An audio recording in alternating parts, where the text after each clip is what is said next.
Hi everyone who's there. I'll start in just a couple of minutes. And I've put up a question for you on the chat. If you want to guess what this graphic shows, it's just for fun. Hi Tiana, it's nice to see you.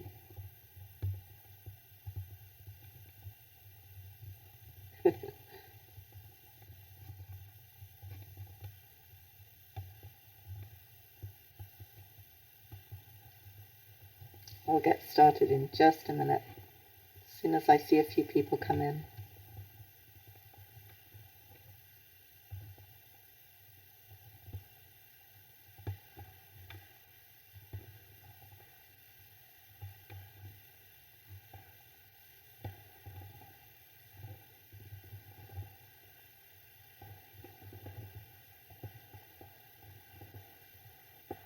Oh, we got some good guesses here.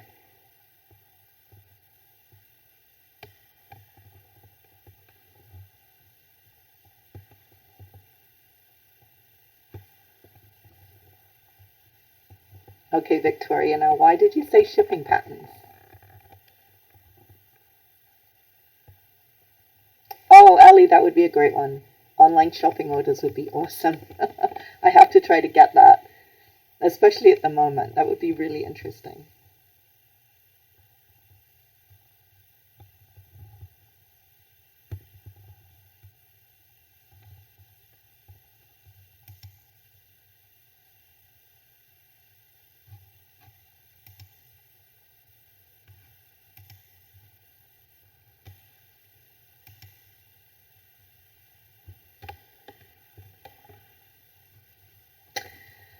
Okay, everyone. Well, hi. I'm going to get started. I put up the fun slide at the start of this diagram, and I'll come back to that in 1 second. But somebody got it right. It was a great guess. Okay, if I was in class, I'd give you a prize for that. All right. So let's begin with some really important announcements. I finally heard back on Saturday that we got the go-ahead to give the final using Course Spaces. So I had a great meeting with the TAs this morning, and we figured that all out. And I'm going to work it all out, figure out the course spaces and everything, and I will give you full details on Thursday when we get together for online class. But until then, I just want you to know that that's how we're going to do it, and make sure that you have that time kept blanked out in your calendar. Okay. Also, I always do extra office hours to help people with the exam, and this term will be no exception. I've organized Zoom so that we can do online office hours, and I'm going to offer 2 of those, both on Friday, April the 17th, one from 9 till 10. I see I've written this incorrectly in the slide, 9 till 10, and then another one from 2 till 3. And what I'll do is I'll send out a Zoom link, and if anyone hasn't used it before, you literally just click on the link and you join in. And when you talk, then you will be heard by everyone who's there. So it's just kind of like coming to my office, but everyone can come who's interested. And what I thought was, well, if one person has a question, then probably everyone can learn from the answer. So that's what we'll do for that. What I would suggest you do is, if you are studying a bit for the final or looking through your outlines this week, send me any questions you have, if you have them already, by Thursday. Send them, if you can, by the end of day Tuesday, and then I will make sure to answer those all in class on Thursday. I just thought it'd be more efficient, because you can ask me here on chat, but it takes a while. So I thought that if you sent me your questions, then I can put them all together and answer them more efficiently. Lab 11, I've posted I've revised it so that it supports your learning this week, and it also really helps you with your work for the final. So I hope that'll be helpful. And it includes mentoring you on drafting notes for an essay on globalization, the pros and cons of globalization, which we're going to be talking about today. But I really hope that helps with your learning. For developing an essay notes for the final as a practice for the final, but also hopefully it'll help with lots of other classes where you have to write essays as well. And then finally, newspaper 3 is up and ready to be, you can submit at any time, and your TAs are looking forward to reading what you have to say there. Certainly lots to write about. Okay, so today I want to deal with the end of economic geography and also bring everything together, start to bring everything together for the course. And we will do as much as we can today. We'll finish off anything else that gets left over on Thursday, and then the whole of the rest of the Thursday class I will take towards answering your questions on the final, giving you my best tips for the final, telling you how I think it's best to study and what you need to do and so on, so that you're really well prepared. And those of you who are coming to class, watching the lectures and communicating with your TAs and sending your labs off, I am convinced you will do just fine on the final. You're doing an awesome job, and I'm really looking forward to seeing what you achieve. Okay, so globalization. And I'm coming back now to this mystery graphic that I put up. And a couple of you guessed right. A couple of you could have been right easily with great ideas that I didn't think of. But yes, congratulations. It's shipping. So Victoria, you got it right first, and Simon, you did too, and lots of other people probably have been sitting there thinking it as well. So well done. You can kind of tell that it's shipping routes because, as Victoria said, it goes along the coast. But also, see how it's stopping in at the different ports? And here's the big giveaway. Going through here. And if I was in class, I'd ask you to tell me what this shipping route is here. But this is very famous, the canal that goes to Africa. Hopefully you're typing as I'm talking. This is the Suez Canal. And here, of course, similarly, we've got the Panama Canal. So both these canals are crucial when they were started because look how much time they save you going around in terms of a boat, if you're going around in a boat. So anyway, that's just for fun. This is just a reflection of globalization, which is what we're going to talk about today. So here are some key questions that yes, well done, Aidan, Suez Canal, and the other one's the Panama Canal. And those were big investment opportunities at the time that they were dug. So here we are, some key questions today for thinking about globalization, and also how I've integrated Lab 11 to work into supporting your learning for the course. Usually Lab 11 is on top of these things that I've asked you to do for Lab 11, but this time I've designed the lab just to really give you extra support for the final, and also to help you bring this idea of globalization together. So I really hope you like that and that it helps. I've never done that before, and if it works, I'll use it in the future. So we always start with our definition, and quite a lot to do today, so keep your comments coming, but I'm going to go through fairly speedily if I can, and you'll have the notes, so you'll be able to check as well. So globalization, incredibly important human geography process. Basically the expansion of economic, political, socio-cultural and technological processes to the point that they become global in scale. And the impact is global as well. So what I think is really significant here is that globalization is a process that goes beyond nation-state boundaries, so beyond the boundaries of a country.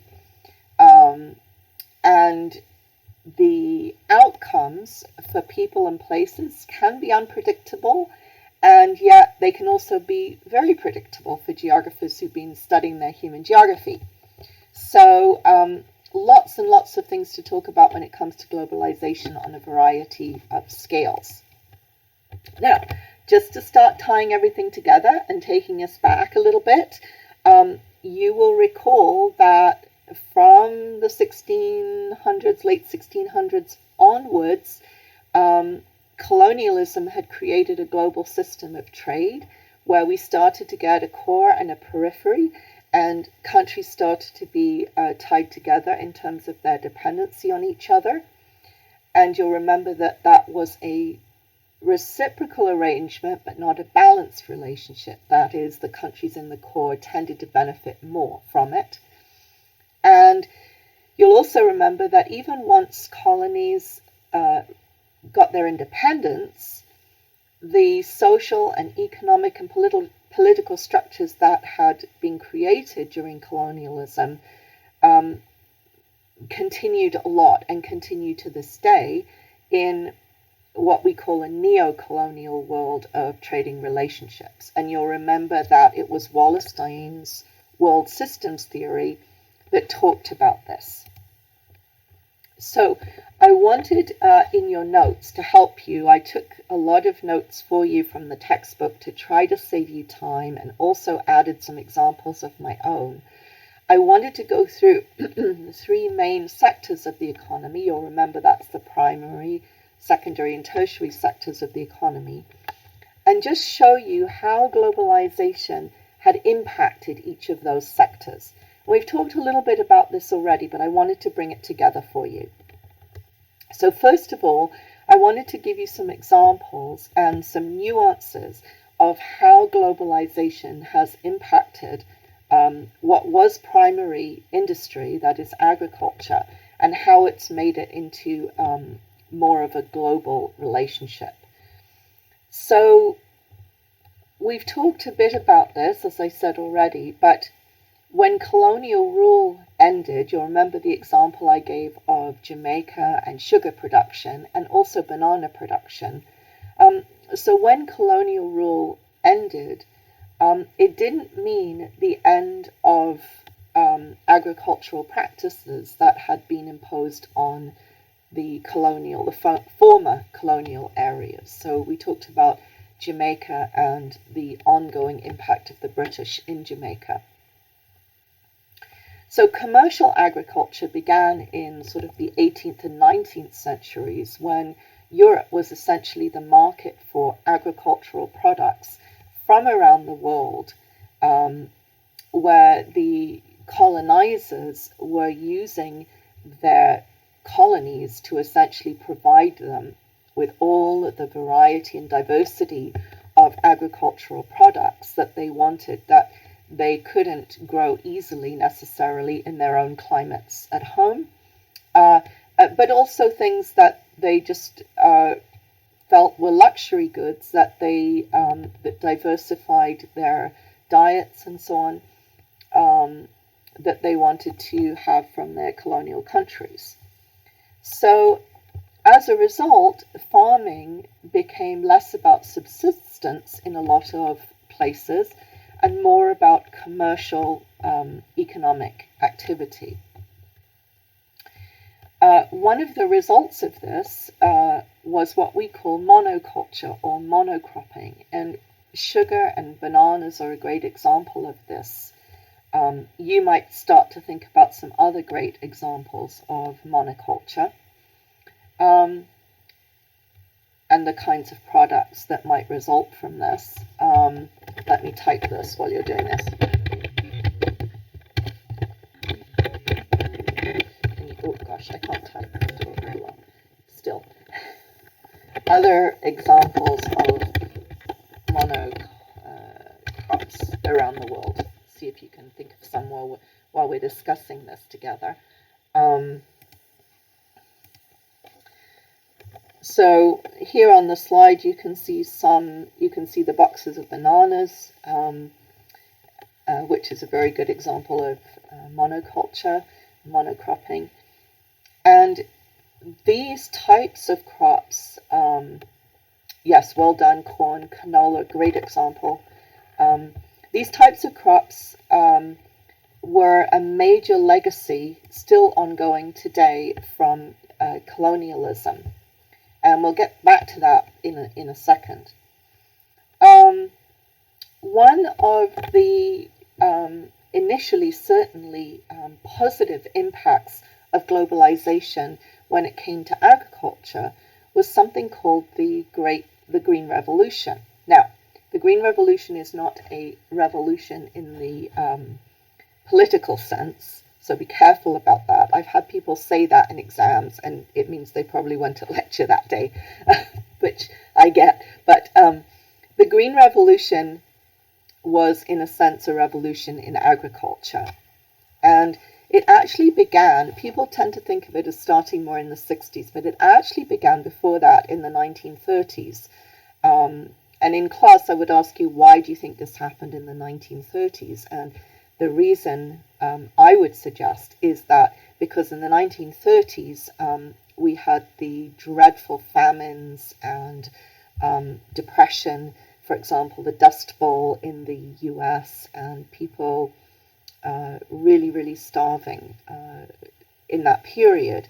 And so scientists in the American Midwest who saw the immediate impact of the dreadful circumstances of the Dust Bowl and 1930s depression began to manipulate seed varieties and scientific technology to increase crop yields. And that was their original motivation.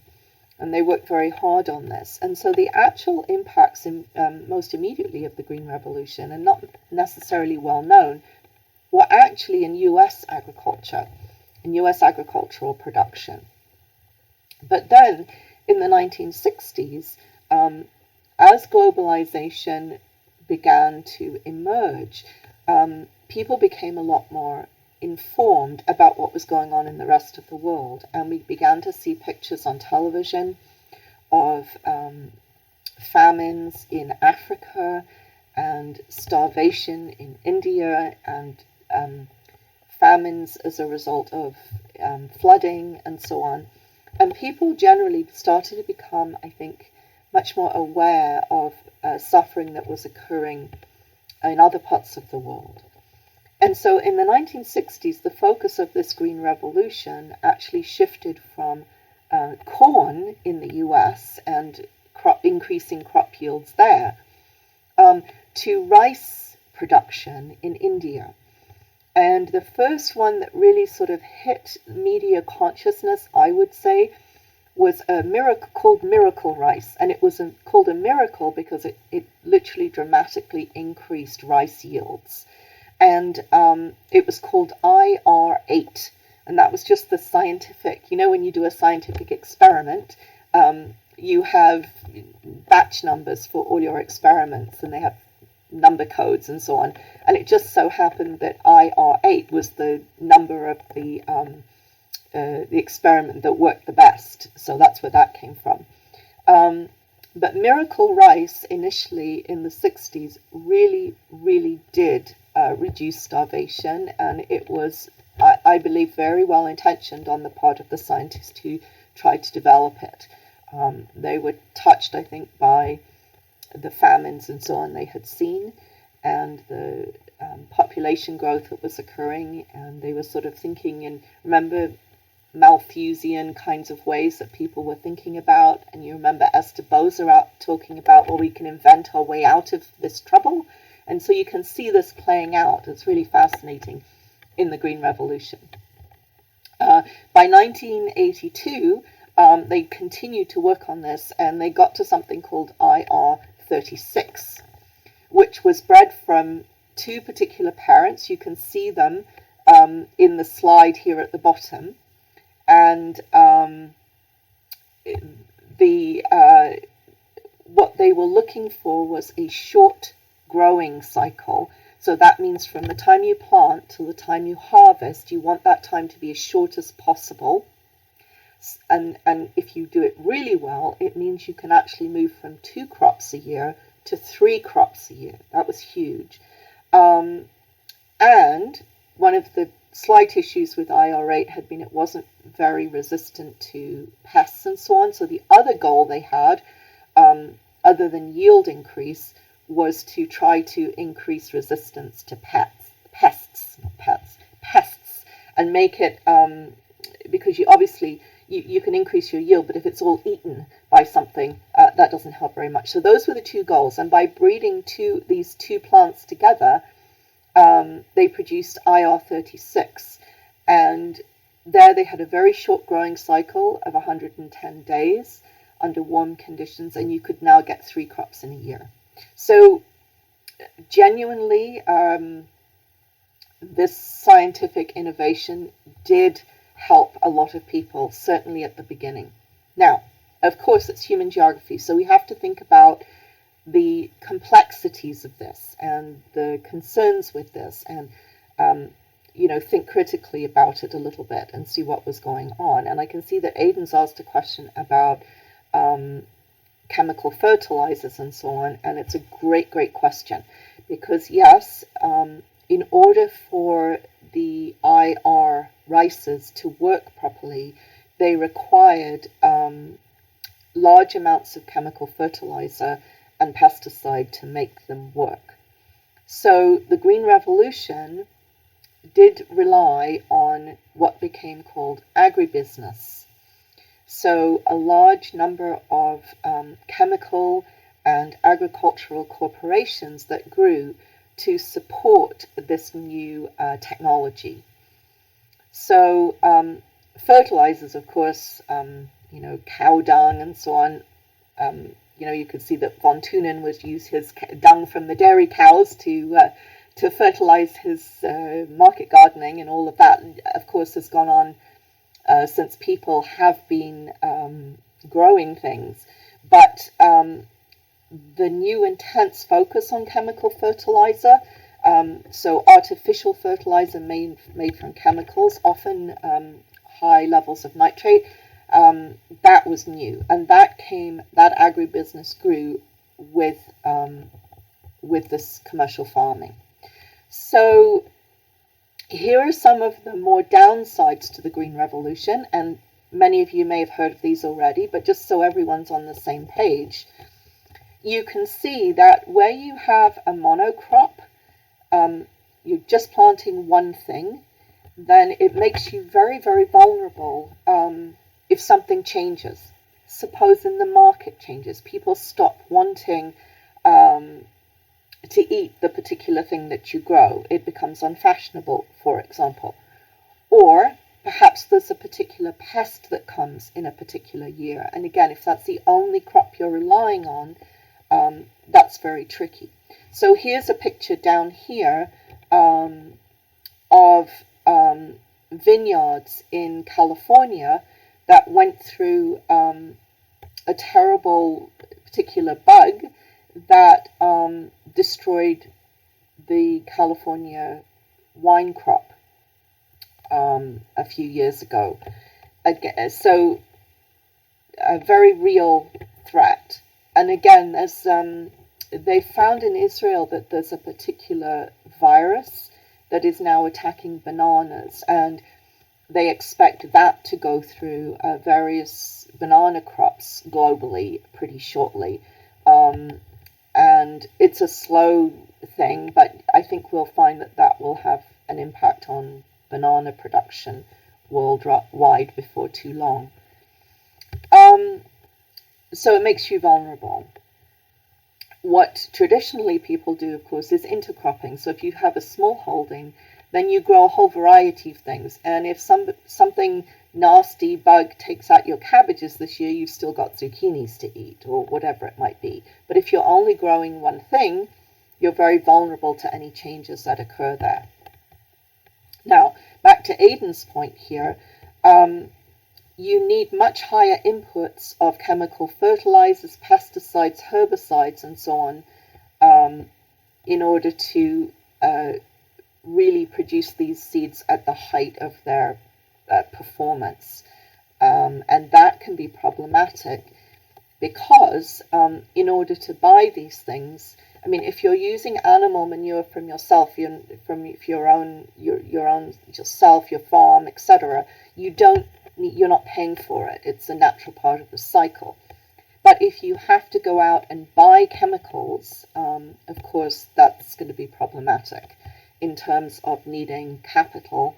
And if the chemicals are being produced in the US or the West, the core countries, which is where they are generally being produced, then you're paying for them in US dollars, Canadian dollars, rather than your own local currency.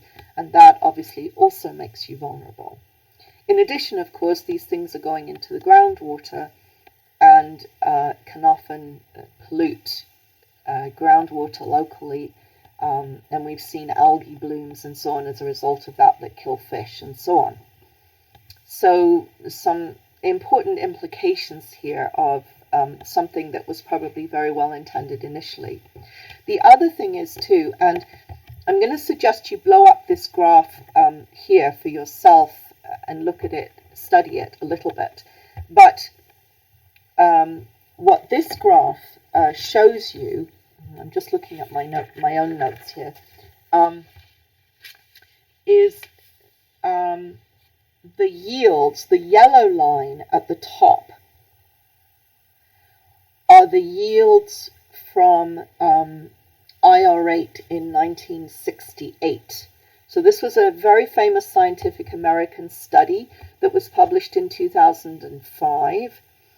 But it shows the impact on yield through time. So on the y-axis here, you have grain yield, how much crop you get. And on the x-axis here, you have the application of nitrate fertilizer. So how much fertilizer you need in order to achieve the particular yield you're trying to get. And what it shows you is that in 1968, this is the yellow line,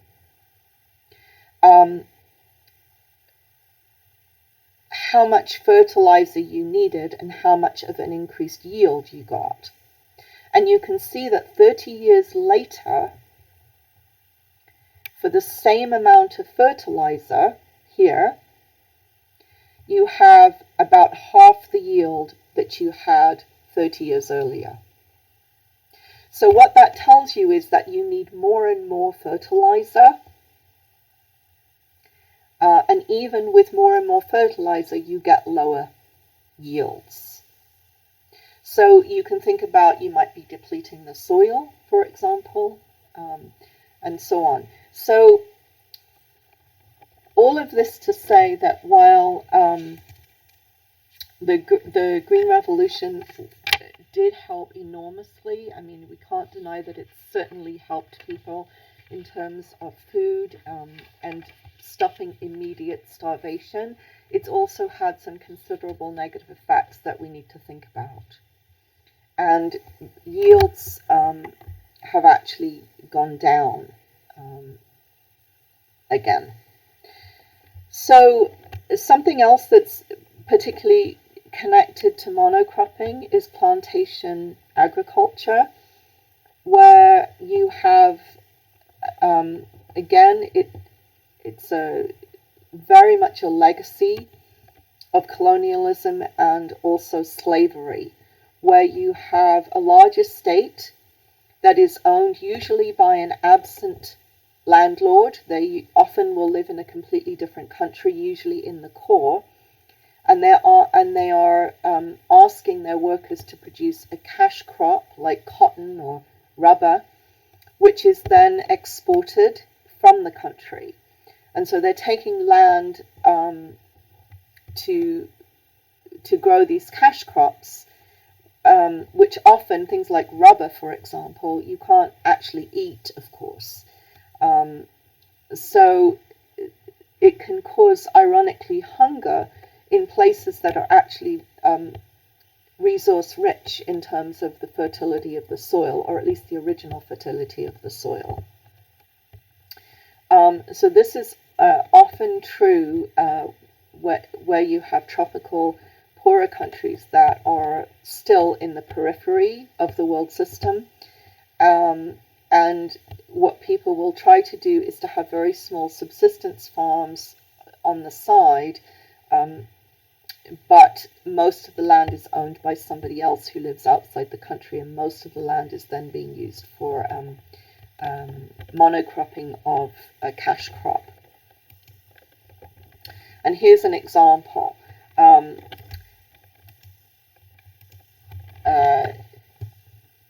Can you guess, or do you know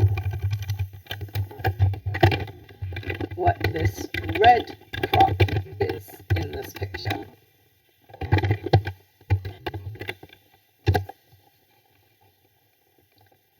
See if you can guess what this crop is here.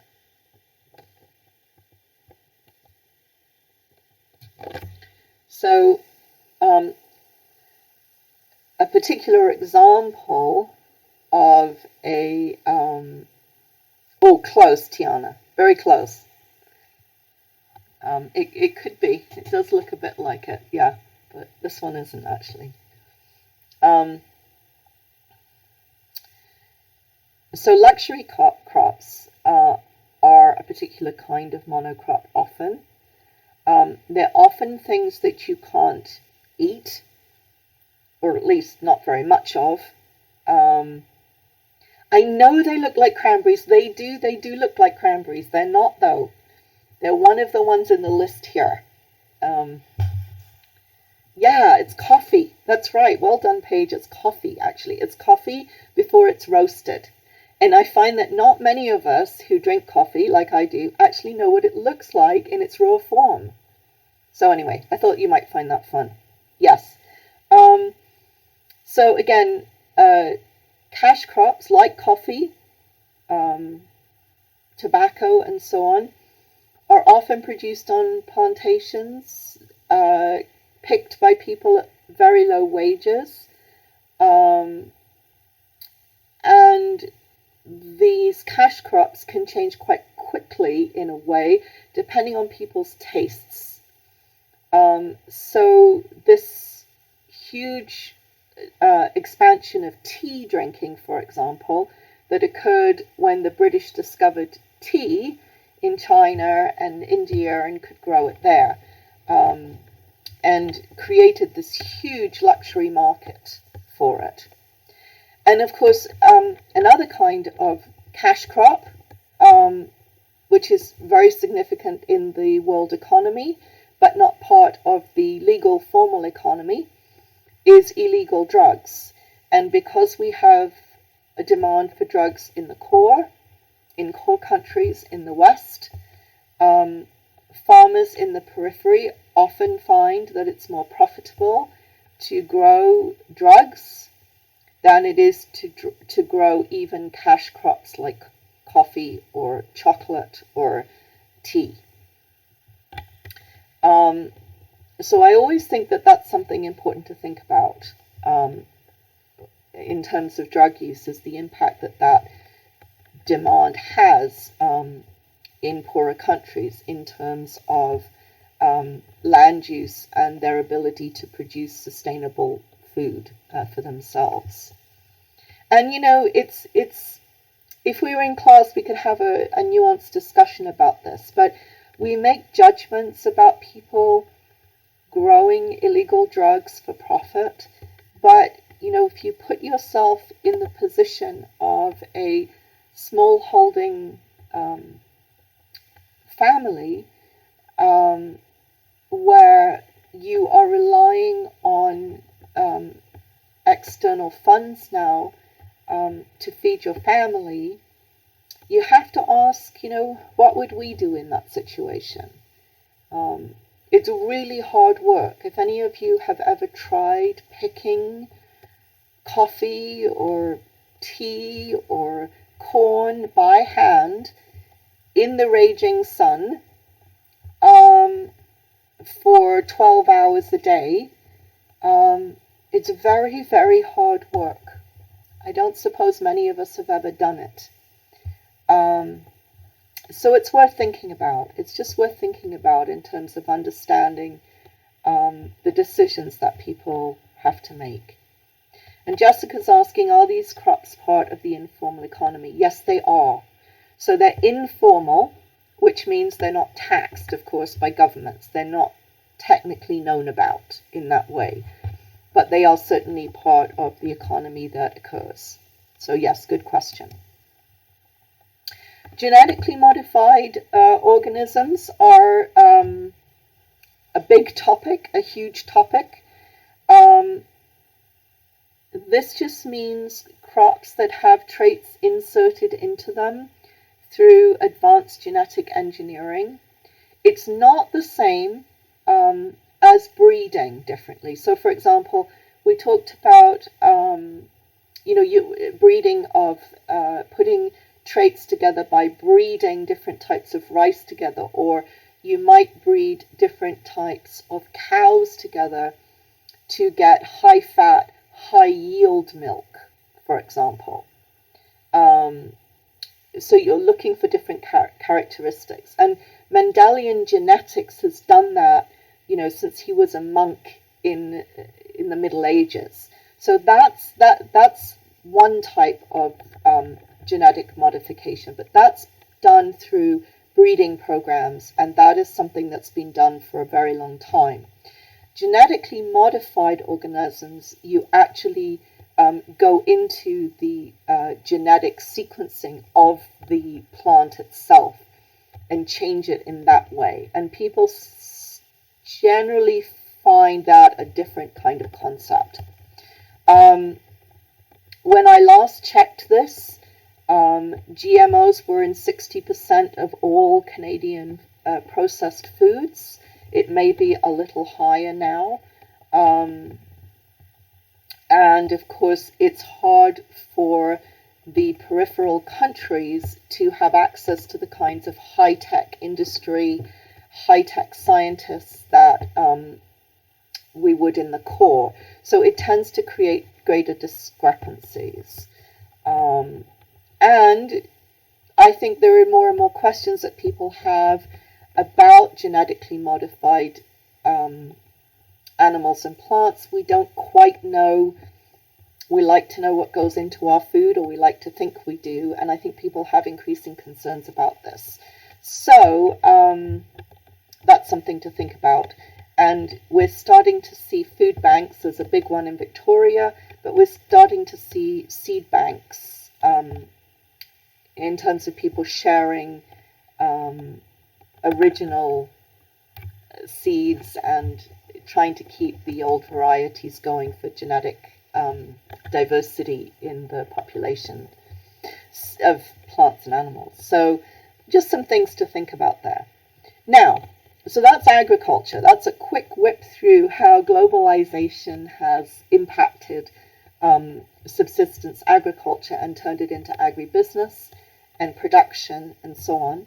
And then I just wanted to talk briefly about how globalization has impacted the other two sectors of the economy, secondary and tertiary activities. So, in terms of, we've talked a little bit about this. We talked about Weber's model of production location. Where do we locate industry? We talked about his weights and how we weight raw materials and so on. And that's a really interesting model. And we talked about what has changed the weighting in his model. And those of you who were here at that lecture did some really, really good problem solving with me around changing transport costs relative to labor wage costs, and also in terms of refrigeration, which we talked about as being super important now, and something that had changed very much, both in terms of Weber's model, but also in terms of von Thunen's agricultural model as well. So Transport costs, like shipping, which is partly why I showed that diagram at the beginning, like shipping, both shipping of raw materials for production, like making of steel and so on, but also shipping once the steel has been produced or cars have been produced. Transport costs have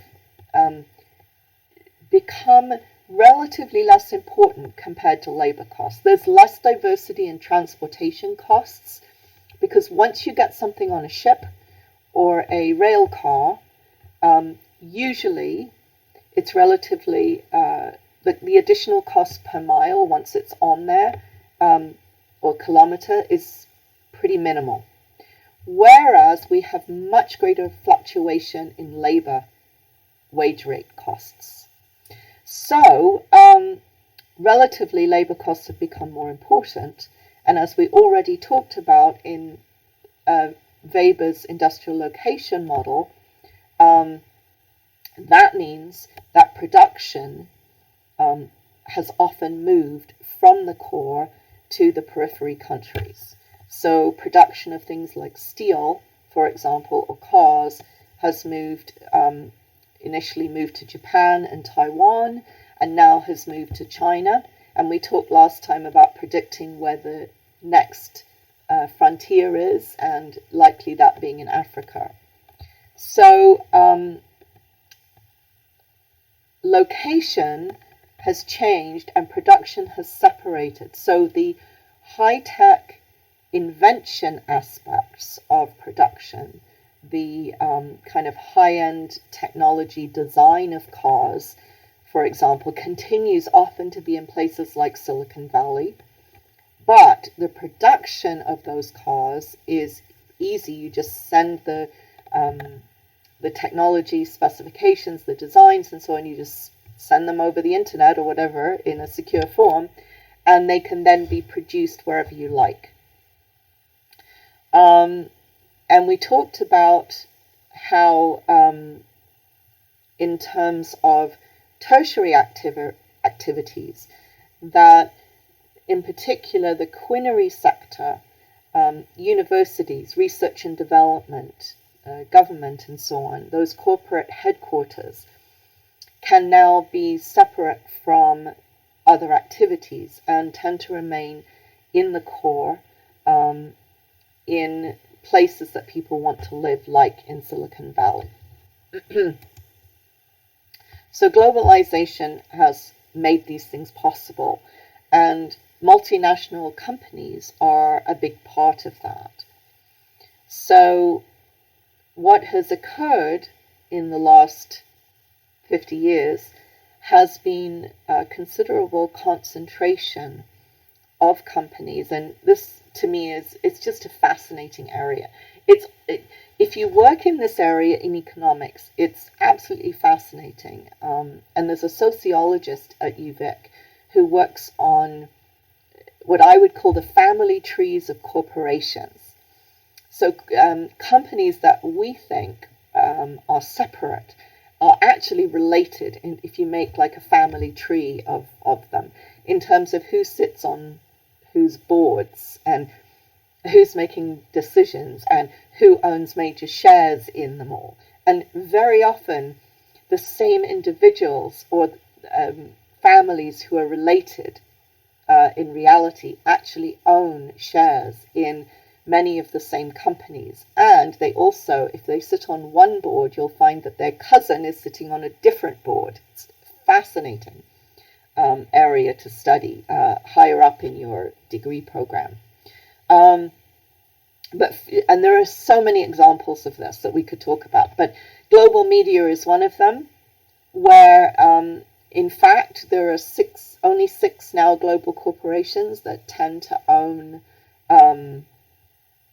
all of the media outlets, and they, whether it's television, movies, online, and so on, they have a lot of subsidiary companies and so on, all with different names, but these are the corporations that control them.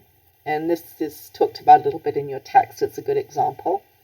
And then retail corporations, will often, in order to diversify so that they own different, they have a presence in all different segments of the market, will often own companies with different brand names, even though they're the same. So if you look at this example, where would you mostly shop? Would it be Old Navy, Gap, French Connection in Europe? Where would you shop mostly if you had to choose?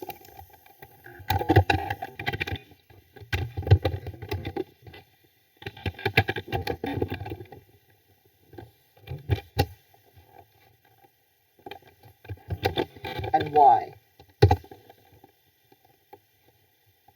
If you're looking at the slide here, where do you guys mostly shop? Do you shop in the Gap? Do you shop in Banana Republic? Do you shop in Old Navy? They have another one called French Connection. Do you shop there?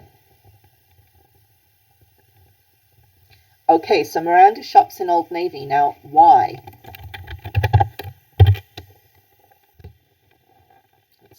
That's what I kind of had expected. So why do you shop in Old Navy, Miranda?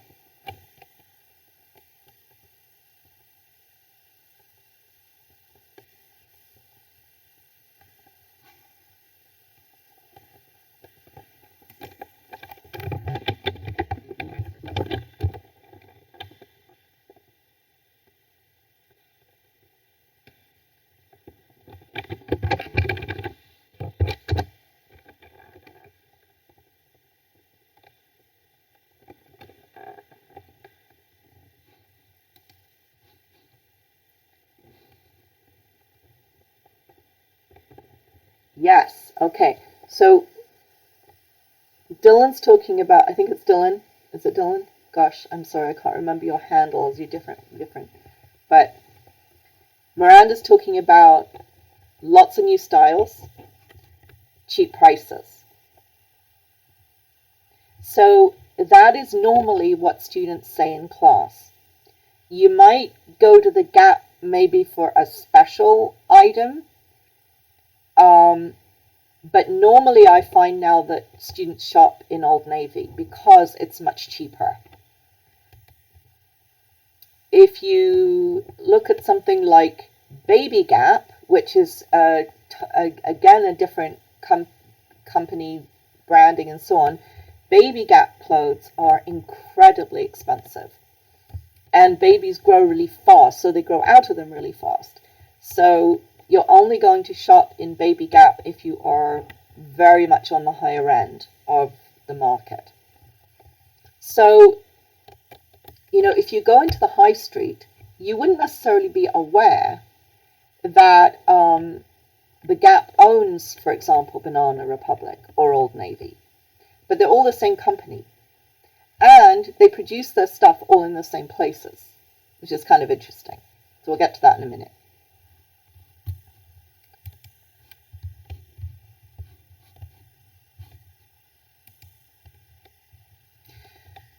So something that goes along with this that countries do or regions do to create, to encourage companies to come and produce textiles and so on, are to create what's called free trade zones in particular countries or regions, as I say. This one is a picture of the Shanghai Free Trade Zone.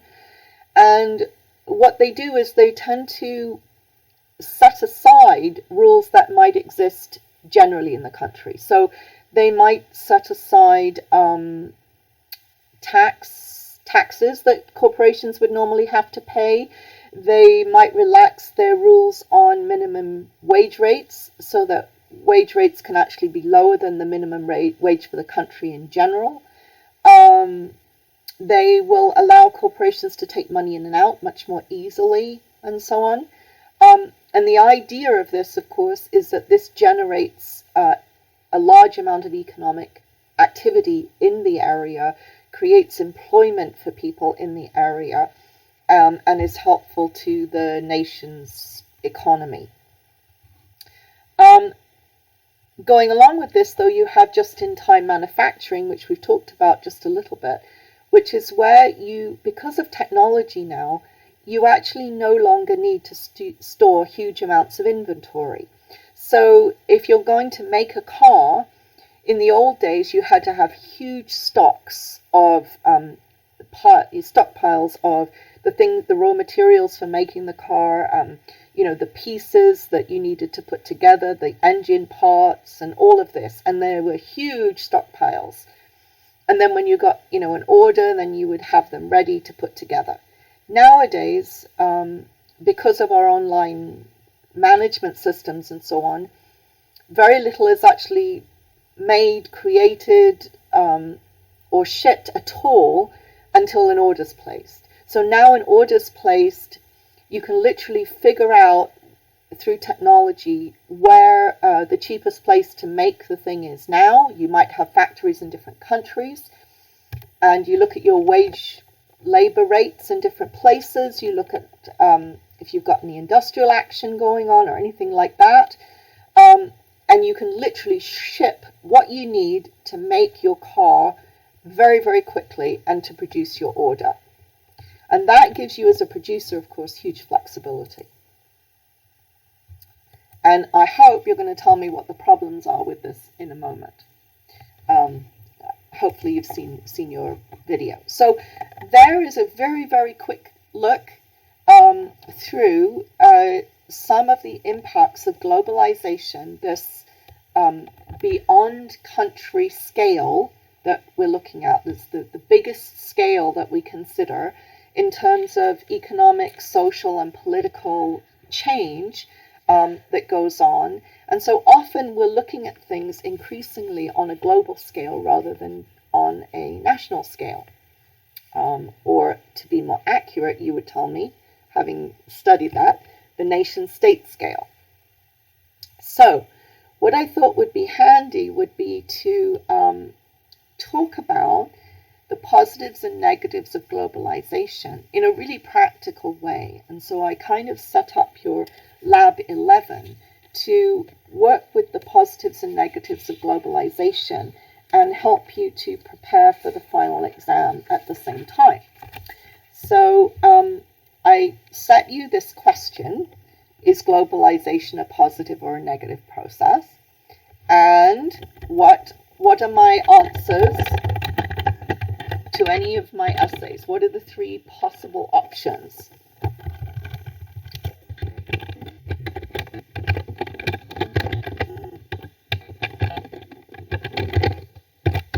What are the three possible answers to any of my essay questions?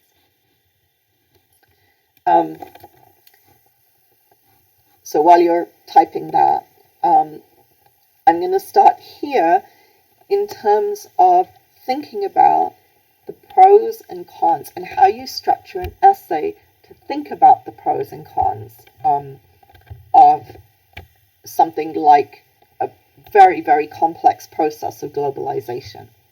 And what I'm going to suggest is that just like the entire course that we've done together, we would break it down a little bit, and you can, one of the really, really best ways in geography of breaking an essay question like this down is to think about what are the economic factors, what are the political factors, what are the social factors, and then maybe thinking about what are the environmental factors that would come to bear on this question. And Ryan, you're 100% right. Those are the three possible answers to any essay question: yes, no, and maybe. And some of the best answers are maybe, meaning in this case, there are pros and cons. And there are pros and cons for all of these things that we can talk about. And so the answer that you come to would depend on your own personal perspective. But as usual, I'm going to ask you to back it up with good evidence. So the first thing I'd like to look at would be globalization as a positive process. And the person that we had, if you remember, who was the most positive about industrialization and globalization and the ability of the economy to bring us all through to success, was Rostow. You remember Rostow's model. And Rostow would be more on the neoliberal end of the scale. And he would argue very much that participation in the world economy and participation in global politics and social processes would essentially lift us all up. That would be the argument that he would make. That by expanding the economy, driving the economy as fast and as hard as we can, we would therefore create more wealth for everybody that could then be shared around. And this is called the trickle-down effect, where you have an economy that's booming, and this takes everybody up with it. Everyone earns more money and everyone does well. So his argument would be that the more you create wealth, then the more everyone has a higher standard of living.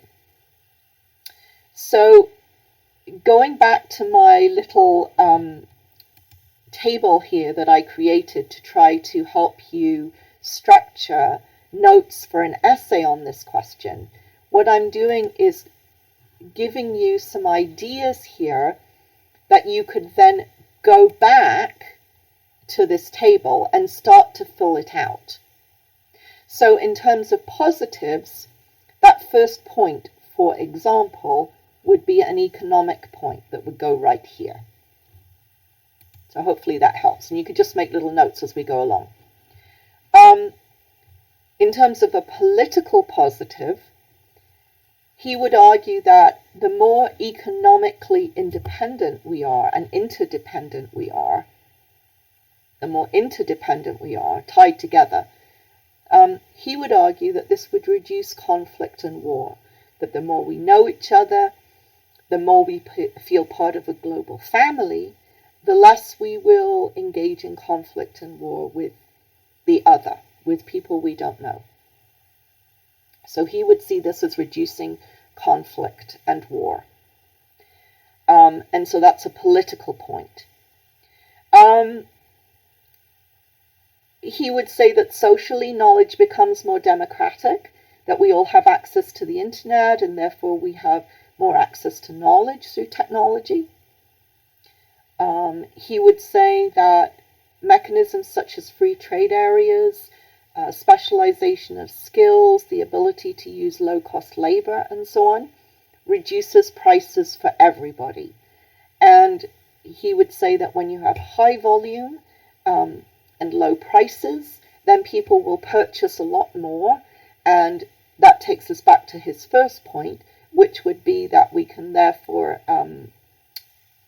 allow a higher standard of living for everyone because everyone's buying more things. On the environmental and the social change side of things, people with this perspective would often say, and there may be quite a lot to this point, you've seen this in the video, this is why I picked this video, because it's got such great pros and cons in it. And it's such a geographical video to analyze. So that's why I thought it was such a good example. But what he would say is that the power of the consumer, the purchasing power of the consumer, can actually then benefit socially and environmentally by requiring companies to change their behavior. So he would say that the power of a mass of consumers, for example, saying that they won't purchase they won't purchase a particular product unless they know that wages are fair that have been paid to the people who make it. Or they might say that they won't purchase a particular product unless they know that child labor hasn't been involved. And a lot of you have been debating that question, I know.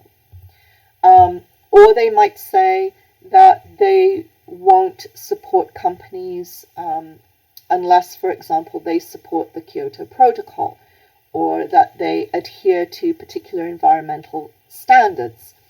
So we had a vote just before all this latest stuff happened, but earlier in the term there was a vote where professors were asked to vote whether or not they wanted the university to divest our pension plan from companies that invested in fossil fuels. And I can tell you that that vote passed.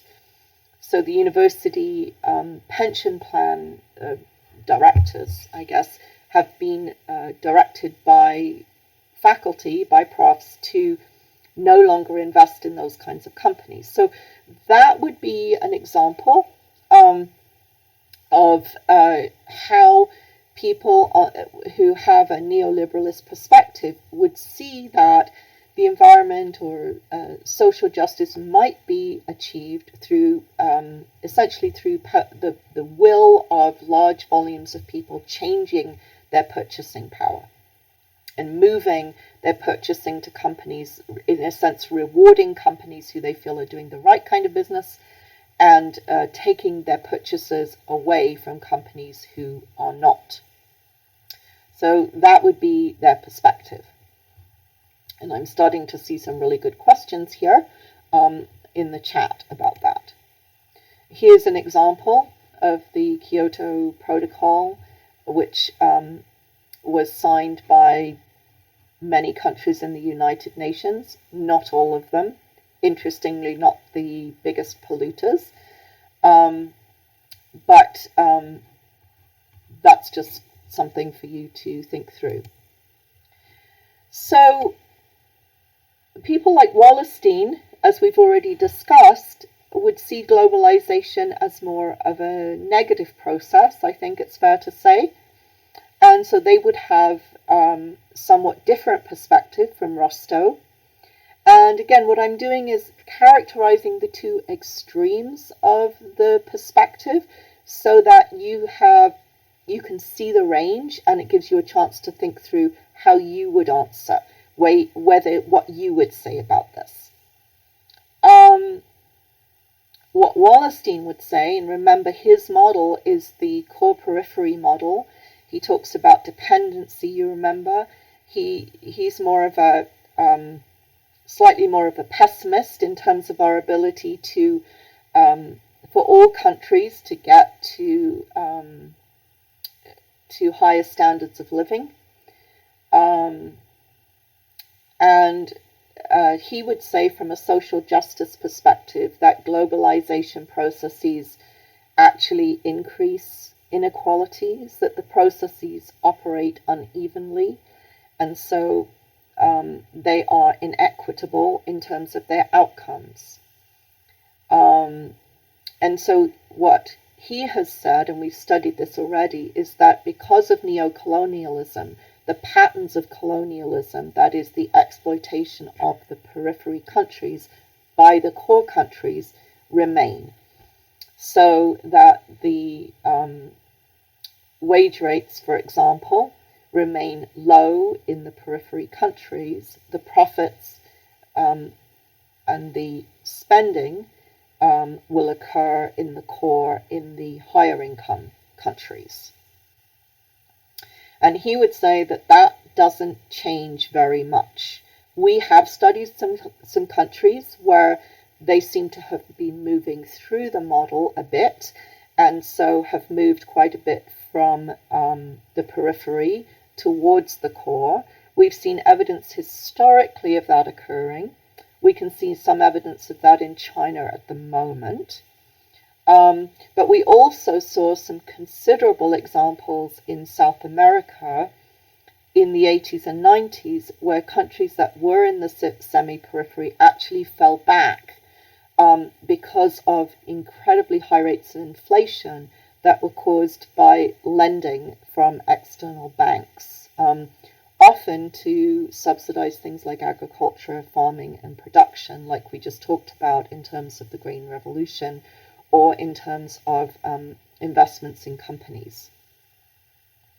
So what Wallerstein points to is that these huge global organizations like the World Bank or the International Monetary Fund, he would say, and you could argue against this, but he would say are set up to benefit the countries of the global economic core, or the global north, it might be called, and that the interest rates that are charged can often then bankrupt the countries in the global south that the money has been lent to. He would also say that because you have this incredible flexibility of production, that wealth is increasingly concentrated, in fact, in the corporations and the individuals in the global core, which is where the headquarters are.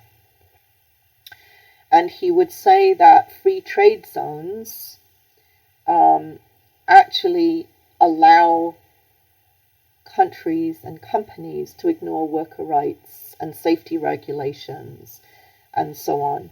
And so highly skilled labor, highly educated skilled labor can certainly move to the core and can command high wage rates. And so you have an increasingly mobile international elite that has more in common really with themselves than they do with people in their own countries. But that the majority of workers don't have much bargaining power. And that has to do with flexibility, that you can easily move your production very quickly from one country to another. So if you actually manage to argue for increased wage rates in your country, or for benefits, for example, then as soon as another country is seen to have lower wage rates and doesn't require benefits, then the production is gone. And so unions in those countries have a really hard time helping their members, because they push, but if they push too hard, what will happen is that companies will simply relocate. So Wallerstein would say that in fact we have relatively low bargaining power then in those countries. He would also say on the political side that in fact conflict may increase, because what happens is as we have increased instability and greater divergence in wages between the rich and the poor, we actually have more inequity, and that may actually cause stronger tensions between people. Also, of course, where we have migration across borders, and we've seen this a great deal, then we actually tend to increase our political extremes. Politics moves further to the right or further to the left. And what you get is strong nationalist movements that want to prevent migrant workers from coming. And there we have extraordinary political pressure and increased conflict. And this has a lot to do with what we've seen in the European Union and so on, a lot of the things that we've studied in class. So, good things to think about there. Some other things to think about in terms of the implications of globalization. So those are your notes, like your pro and your con notes. So you can go to your table now and after class and you can fill those out. Start to just make some notes for an essay. Some other things to think about in terms of the implications of globalization. So there would be a claim perhaps that international agreements like Kyoto have achieved some measure of reduction, for example, in carbon emissions. And something to think about there would be to think about whether you feel that these international environmental agreements have indeed made an impact, whether our buying has changed and so on. I think it's important to think about where the buying occurs always. It's just like the illegal drug question. Think about where the buying occurs compared to where the environmental impact occurs. So, for example, cattle ranching, which is for beef, of course, is now considered by Greenpeace to be the greatest cause of deforestation in the Amazon. So, when we're looking at an international scale, there may be a national impact in the Amazon that will have a disproportionate impact in turn on the indigenous communities in the Amazon. But the profits from ranching in the Amazon will still be going to the global headquarters of the production companies, which lie in London and New York and so on. So just worth thinking about that. Another question I would have is, what does fair trade mean? So at some level, fair trade means paying fair wages to people so that they can afford to live a decent life. And again, to go back to Ryan's question or others, Dylan's comments and so on, what does that mean? But still, the idea that people are prepared to pay more for labor if they feel that people will be compensated fairly. Canada is one of the countries where that is the most true. Surveys where Canadians are asked if they will pay more, the answer is often yes, they will. So the question I would have then is, how do you know? So if I have paid more for my coffee because I want the coffee to be produced in an environmentally sustainable way, and I want the people who pick the coffee to receive a fair wage, my question to you is, how would you know if that does indeed occur? How would you know that the extra money you pay goes to the...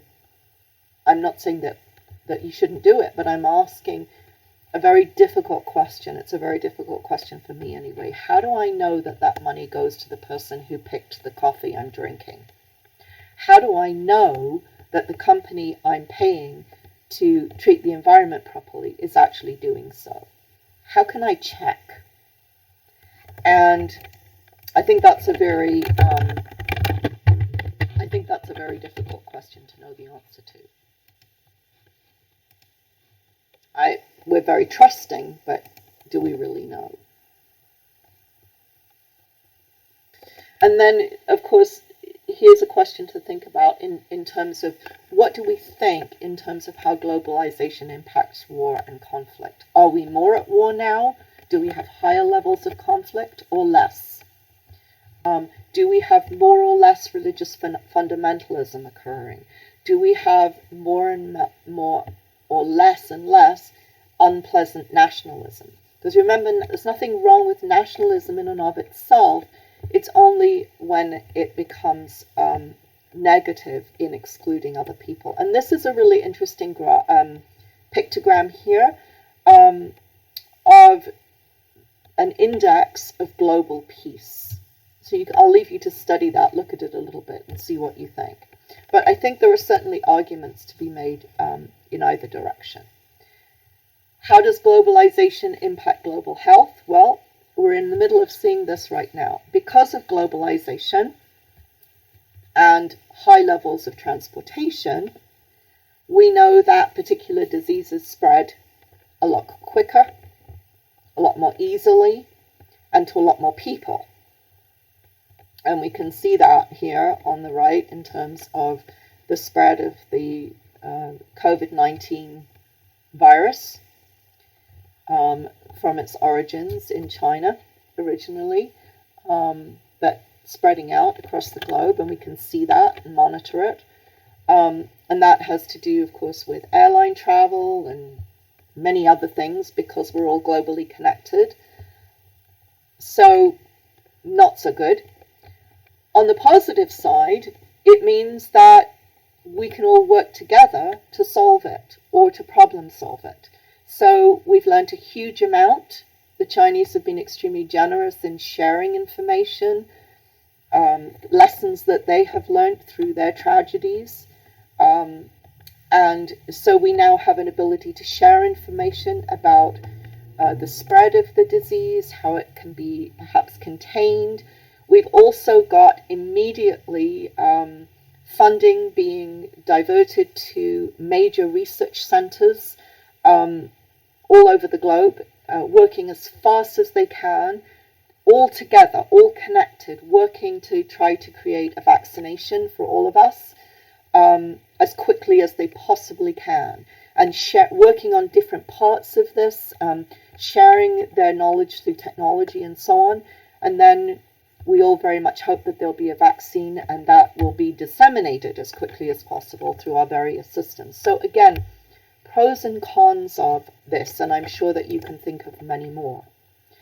So those are just some examples. So in terms of Lab 11, I've posted it on Course Spaces. But what I was trying to do was to construct the lab in such a way that you would have pieces for each of the classes this week. And so the first thing I asked you to do was to watch the video, How Fair is Fashion? And it gives you some incredibly useful, concrete pros and cons for globalization. And you could then you could make notes on numbers and wage rates and so on there. And then the second thing that I asked you to do was, and I really meant it, was to go to your closet and do a survey. So I wanted to ask you, where did your clothes come from?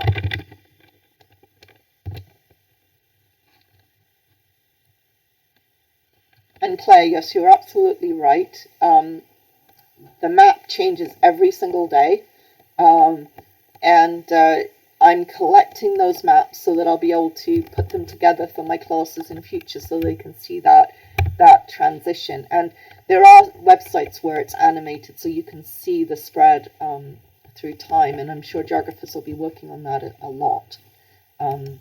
Yeah, there'll be papers written on this. So where did your clothes come from when you looked in your closet? Okay, so Tiana's saying yes, mostly countries in the periphery. How about others of you? Where did your clothes mostly come from?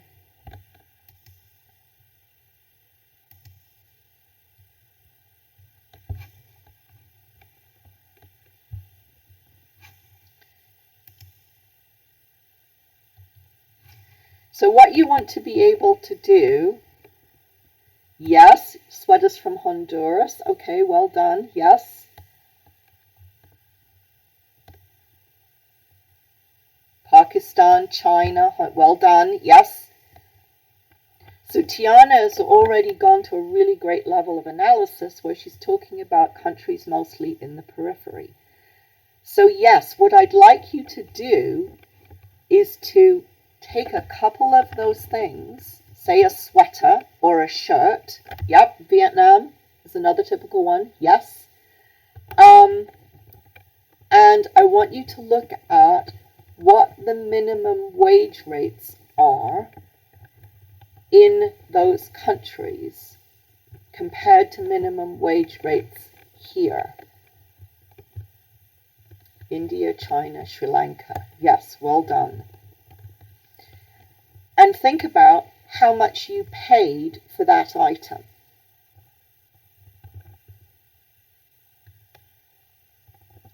So, I don't know if any of you are knitters.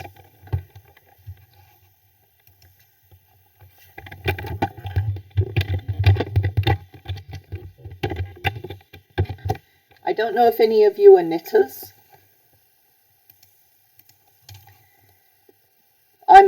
I used to do a lot of knitting.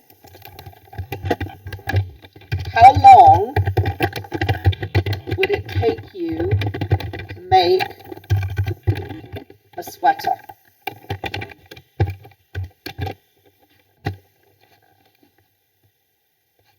To knit a sweater?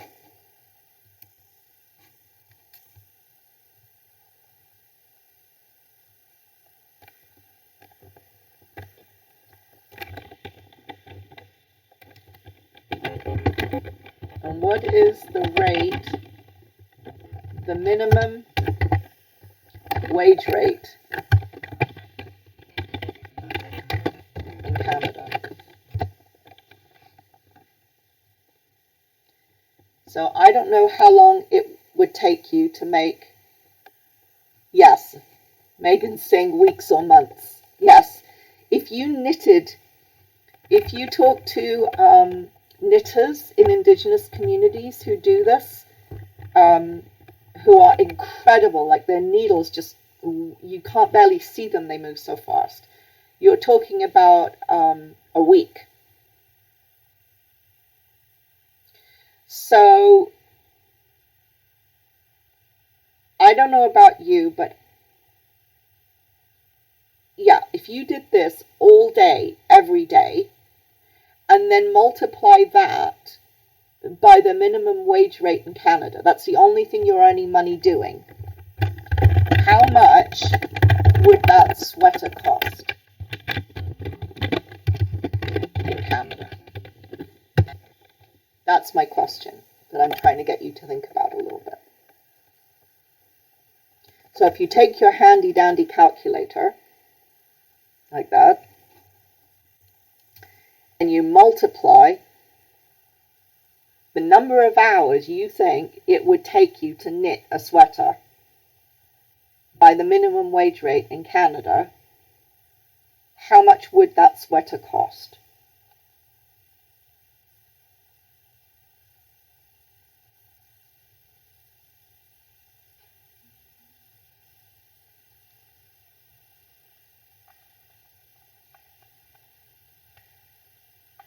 That's what I'm doing right now. I think it would cost close to $1,000. That's what I think. Yes, well done. If it was 5 days, 8 hours, yep, $600. Okay, when was the last time you paid $600 for a sweater? So how much was the sweater from China or Vietnam in your closet? That's the question. How much was that sweater? And you have to, of course, you've got to include the wool, the cost of the wool. And by the way, if I was in class, I'd show you this, but I don't know if any of you have had to wash and card wool from scratch. Oh my goodness. That is such hard work. It's so heavy. Wet wool is so heavy. Anyway, the point is, how much would that sweater cost you if you bought it from Walmart? How much would you normally pay for it? Yes, and the cost of transportation. Well done. Yes. But I wonder, how much did you pay last time you bought a sweater?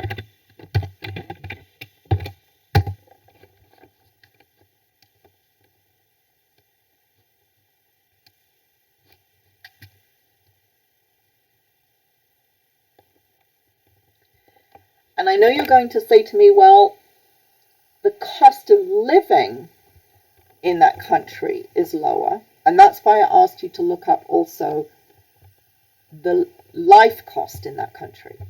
That also changes things. Yeah, so Tiana's saying maybe $30. Yes, well done.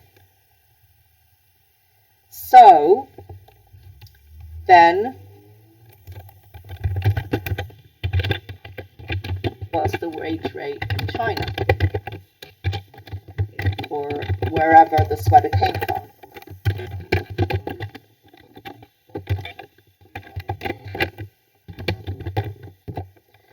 So that's the activity I want you to think through. I want you to look up where the item in your closet came from. Then I want you to look at what the minimum wage in that country is, and think about whether or not that is a living wage for the person who made it, or the item of clothing that you're talking about. Then I want to add just another little twist to this, and I know I should finish up here, but I just want to add another little twist, which is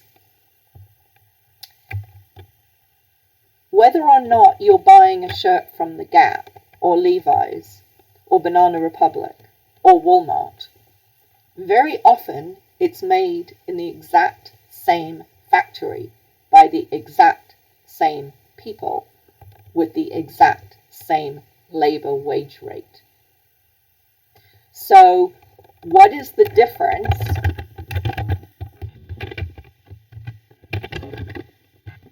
just to depress you here? What's the difference between a Gap Gap jeans, between Gap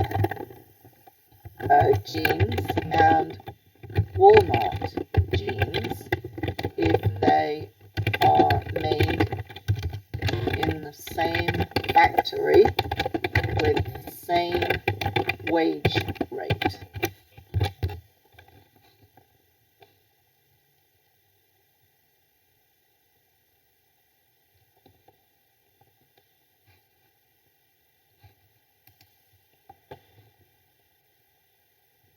Yep, you're right. You might pay 3 times as much for the designer brand, but the label is the only difference. So then, where does the difference in profit go?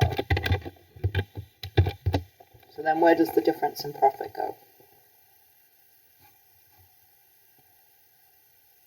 Usually in class I ask people how much a pair of Gap jeans is. I don't buy Gap jeans, but sometimes people will know. And you know, you can pay, I don't know, you can pay 200, 300, as much as you like for a pair of designer jeans. And yet, very often, the people who made the designer jeans are paid exactly the same for what they've made. So where does the difference in profit go? Where does it go? It goes to the headquarters. And where are the headquarters?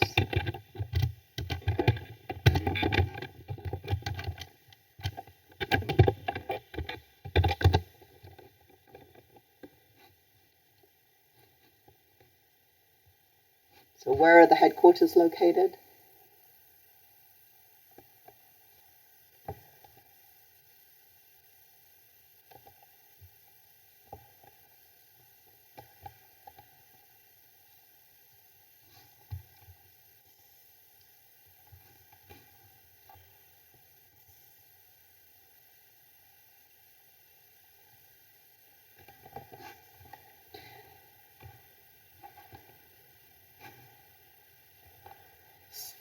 Yep, in the core. You're absolutely right.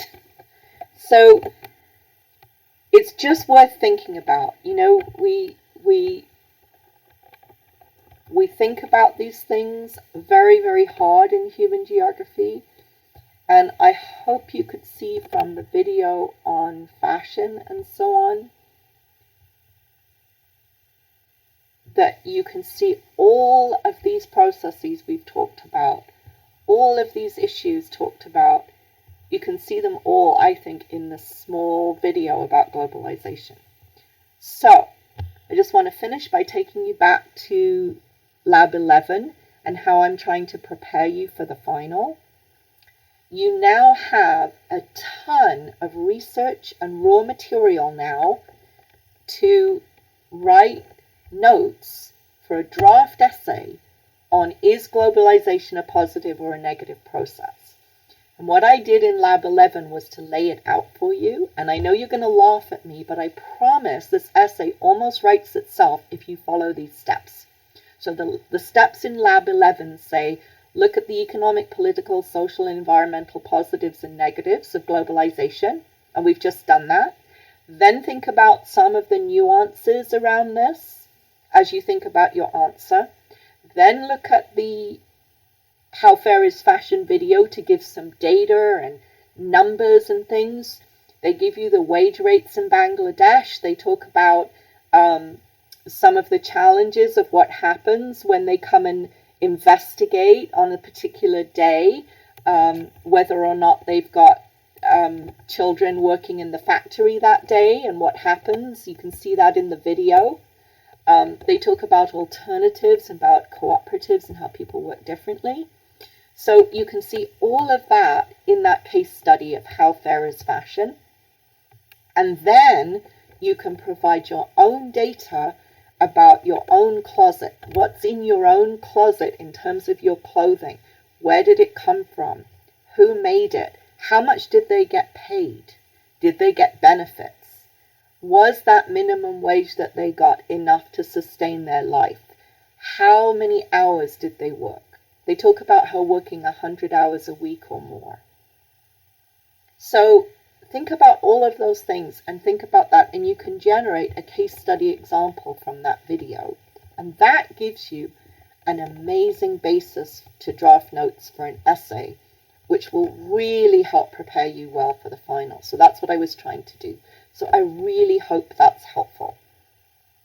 And what I'm going to do next time is bring everything together and focus on answering your questions about the final exam. But I want you to go home, or you're at home, I'm sorry, study a bit for that drafting of those notes for that essay. I'm giving you as much help, as much tips, as much data and research as I can to help you with that project. And I kind of hope that you enjoy doing it, because it's really neat to see. And above all, I hope that you'll feel a connection to that person on the other end who made whatever it is you're wearing today. Even if it's PJs, where were they made? And who made them? And can you feel a human connection to that person? And I really hope you can. I find when I do this project every year, it makes me feel differently about what I'm wearing and how I respect the person who made it when I think about how long it would take me to do that. So I hope that helps you and gives you a little bit to think about in these challenging times when we really are all so connected in our experience. Okay, so it was lovely to see you today. And we've come to the end of globalization, which makes me very happy that we got through that and just finish that off. I apologize for going over. But I will see you on Thursday, and we will talk about your concept map. So I'm asking you to think about drawing your concept map for your class and bring it with you, and we can share it as best we can. And I'll look forward to that. And I'll see you on Thursday. And I really hope Lab 11 starts to help you with your studying. Okay, so thank you for coming. Thanks for engaging and talking, and I will see you next time. And don't forget to email me any questions that you have about the final. And that way I can work on that. Work on getting my answers together for you so that I can help as many people as possible all at the same time. All right, take care. I'll see you soon. Bye. I'll leave this on for a bit so that it keeps streaming so that nobody gets cut off.